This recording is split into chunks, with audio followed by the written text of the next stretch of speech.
The entire cryptocurrency market just hit a rough patch, and the pain showed up fast in liquidation levels.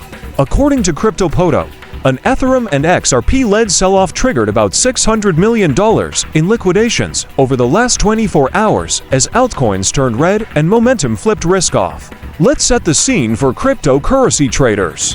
Ethereum failed to hold recent highs and slipped under key spots on the chart, while XRP followed with heavy selling of its own. CryptoPodo reports that Ethereum accounted for the biggest share of the wipeout, which tells you where leverage was stacked.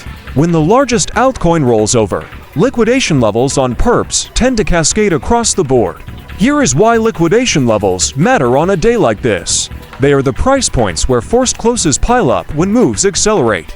In cryptocurrency markets, those clusters often sit near obvious numbers traders watch. When price tags one cluster, the next one below can trigger in a chain reaction. That is why you can see fast lines followed by sharp bounces as the market clears the weakest hands and then resets. How to read today's tape without getting chopped. First, identify the nearest liquidation levels above and below price on your exchange's heat map or a public dashboard. If you see a thick band just under price, expect volatility if sellers press into it. If the next band sits just above, a relief rally can run quickly as shorts get forced to cover. Second, watch spot volume. In cryptocurrency downswings, a true flush prints elevated spot volume on the dump and calmer volume on the bounce. Thin bounces after a liquidation sweep are easier to fade. Let's talk ETH and XRP specifically.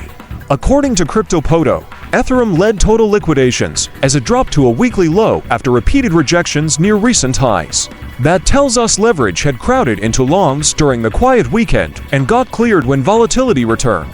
XRP's participation in the sell-off added to the total and reminds us that liquidation levels in popular pairs can stack around round numbers. When those levels go, the move speeds up. A simple plan for traders who still want exposure to cryptocurrency but need to manage risk. Define your invalidation before entry. If price closes below your last defended level and cannot reclaim it quickly, step aside and let the market rebuild. Scale entries rather than going all in at once. On days dominated by liquidation levels, staged orders help avoid catching the worst candle. Separate long-term holdings from short-term trades so one bad session does not derail your bigger strategy. What would signal the worst is over? In cryptocurrency flushes, you want to see liquidation levels below price get cleared and then hold on retests. You want to see spot depth refill near intraday support. You want funding and open interest reset toward neutral rather than staying stretched. If those signals line up, bounces tend to stick. If not, expect more chop. Catalysts to watch next. Liquidity improves quickly when ETF headlines turn constructive and when market makers tighten spreads after a shakeout. If the broader macro picture stabilizes and risk appetite returns, today's cleared liquidation levels can become a springboard rather than a trap.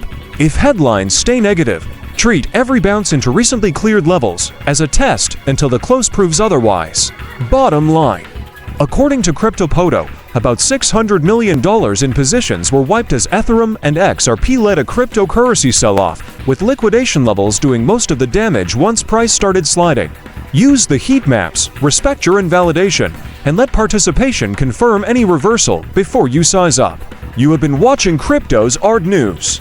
Please subscribe and like, and leave a comment if you enjoyed this video, and let me know what other cryptocurrency news you would like to hear in the future.